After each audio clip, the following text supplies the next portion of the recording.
society in Taiwan consider this as not as friendly. So that, when we look at this whole process, yes, the government would like to do anything we can to protect our businessmen and also our people when they go to China or they are doing things related with China. And the Beijing government is not cooperating with us in all those regards.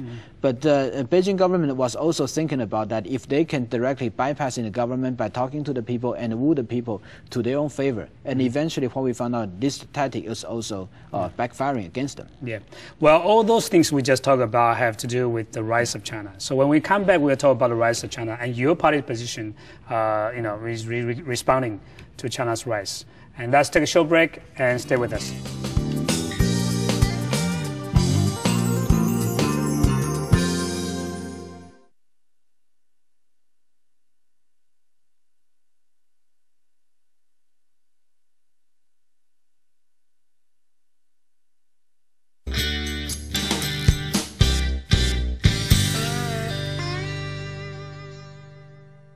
Welcome back to Taiwan Outlook. Joining us today is the Director of the Chinese Affairs Department of the ruling Democratic Progressive Party.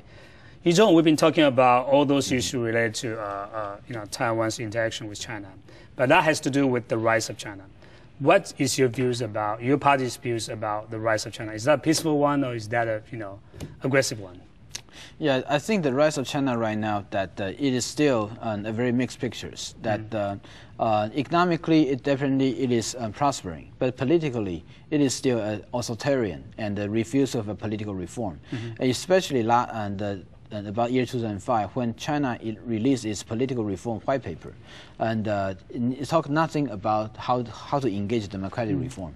It gave all kind of definition about democracy, but never said very little thing about how itself it should be able to conduct democratic reform.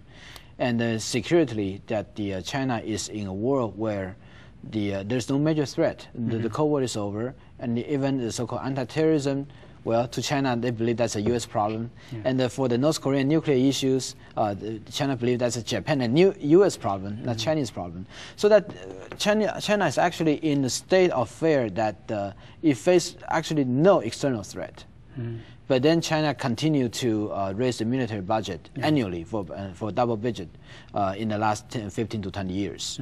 So what does that mean? I mean, that picture apparently to a lot of people seems to be very unsettling, especially right now with a rise of China without a democracy, without a political reform. And that started to result into other very unsettling issues, such as due to the economic development and the rise of China, they continue to need the energy. And the way they're doing it is go to the road state and stay with a lot of concerns and working with the local warlords in order to secure their energy routes. And also for their economic benefit, they also go to other areas where the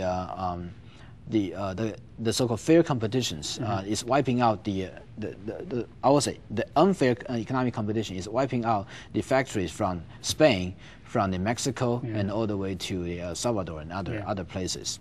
So basically, when we look at the whole picture, and not to mention that in the Asia Pacific, the rise of China, accompanied with the so-called strong patriotism, nationalism, it started to take everybody as the one that I'm going to revenge, and that is to us it is very, very unsettling.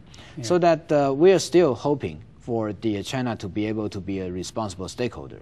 But the action, especially the anti-satellite the hit, demonstrate that it seems that China has a different agenda. But apparently for some people, China's rise of power continues to grow. And they are suggesting another approach to deal with China, rising China, that is to jump on to China's bandwagoning. So instead of balancing against China, maybe some people suggest that maybe it's a good way to bandwagon in China. Do you think that's a good approach for Taiwan? No, I don't think that's a good approach for Taiwan. Look, for Taiwan, we are we are in a position where no matter you like it or not, we are occupying very key strategic positions in the Asia Pacific. We are the intersection between Northeast Asia and Southeast Asia, and also the gateway from the continental Asia all the way to Pacific Oceans. So that whichever power or the force of influence control Taiwan, then we're able to fundamentally change the whole Asia Pacific strategic realities here. And for those people who argue for the bandwagoning against China, in order to avoid Taiwan being the center of the great power competitions, I would say that kind of bandwagoning, in Chinese words, you wanted to have a neutrality. In other words, you want to have strategic neutralities, but in the end, you're going to end up with strategic isolation. 从战略中立变成战略孤立, and I believe that's words. The reason is that if we do not choose side, in order from the choosing side to create a healthy balance of power in favor of maritime democracy, then basically we are going to force to face that all of major power would like to demand Taiwan for the attention. That whether Taiwan will be siding with the United States, siding with China, or siding with Japan or whatever, they will consider this as a major political signal about the Taiwan leadership. If we do not send it out very clearly and about our strategic objective, then eventually what we are going to do is that by facing all the great power competition on Taiwan, then we will be forced to choose side, and we are not going to be friendly to anybody. But some people argue that if China continues to grow, and there is no way for Taiwan to balance that, and it's almost impossible for Taiwan to engage in some sort of arms race with the PRC, what should we do? No, I don't think that we should engage in arms race, because the way to balance China is not about Taiwan. It's also the cooperation with many democratic states and issues like such as the U.S., Japan, and to a certain extent India, and also the other established democracy in Australia, New Zealand, and some possible countries in Southeast Asia as well. And the way we do it is not just to so-called security, military balance, but also to trying to create a political condition for China domestic in order to reform. And basically, we believe that if a strong balance of power that is in favor of maritime democracy, basically that will be able to dissuade China from the exploring, the venturing into the sea, and focusing on domestic conditions. And that kind of the situation will be forcing China to work on a domestic reform, rather than leave China to believe that they can always have the overseas weakness, so that they are able to export their own problem to the overseas and to divert the attentions. So in this end, I believe that weak Taiwan will be very provocative, because that's going to be the cause of the danger across the Asia Pacific. Yeah, but apparently there are different views in Taiwan, and to some extent that's beauty of democracy. People have different views about Taiwan's strategic choice and so on. But do you think that Taiwan's democracy is a strategic liability or strategic asset? I believe that whether we can, that will be a strategic and a liability asset. That depends on our work. In year 2000, our democracy definitely is a strategic asset, because if you look at Asia Pacific, without our peaceful transition and party changeover at that time, then the so-called Asian value is actually coming back. 1998, Asian financial crisis, it created a lot of the social instability across the country in the Southeast Asia.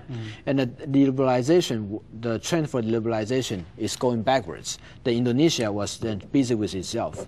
But it is until when Taiwan were able to secure our own democracy, then to a certain extent, the Philippines road stopped doing the drifting on the Estrada, even though it has been forced out in a very unfortunate way. But Philippines was able to secure to a certain extent, and then not to mention that in South Korea and Japan, they breathed of the relief for the democratization trend.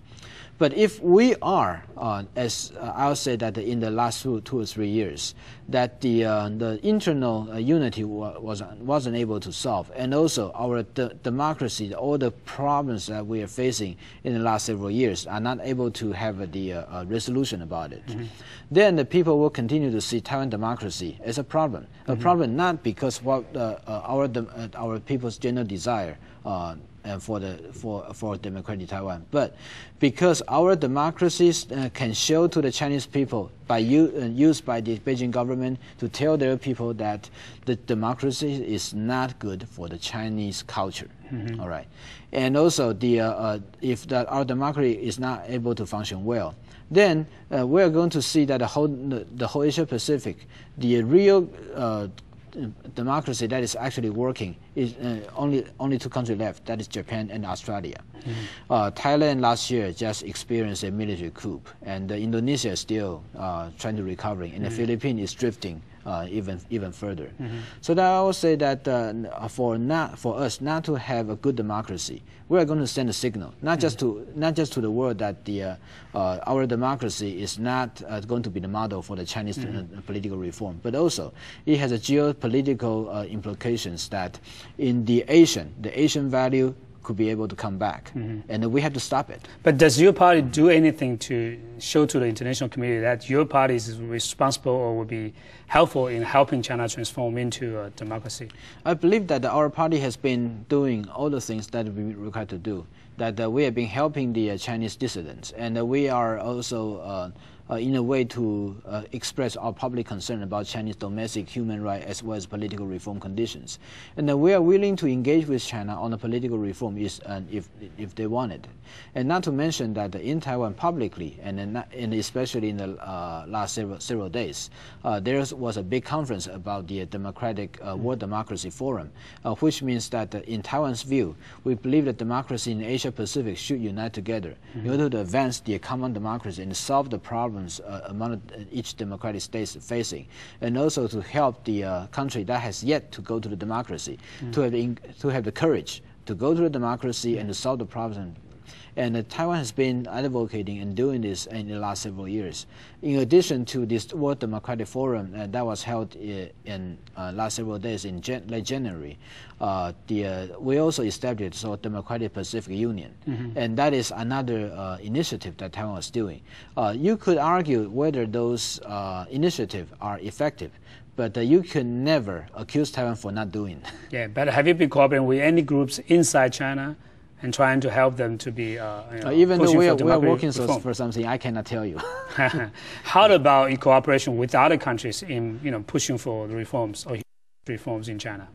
Yeah, and we actually are working with other groups in other countries, and especially for like a Community for Democracies, and also with various international organizations like National Endowment for Democracy in the United States and other countries, working on the likelihood to improve the democracy in China. And I think one very real institution that we created is the Taiwan Democratic Foundations, and that one has been very effective. Been the very important tool for us in order to advocate anything related with Chinese democracies.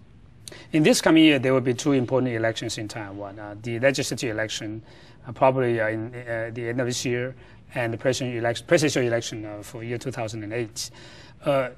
In this period of time, what's your views about cross-strait relations? Do you think it will turn better or turn worse, or at least, stay as the same? I will say that the cross-strait relation right now, the ball is on Chinese court. The issue is that politically, just look at Taiwan and China. Both countries have important political calendars coming up, so that I think probably after the summer, that both countries will be preoccupied with all the domestic affairs politically, and that also means that on principle, that both countries would not be able to fire the new initiative. Yeah. But on the other hand, if both countries are unable to fire the new initiative, then the so-called status quo, that is the bureaucratic and the inertia of doing the cross-strait issues, will continue.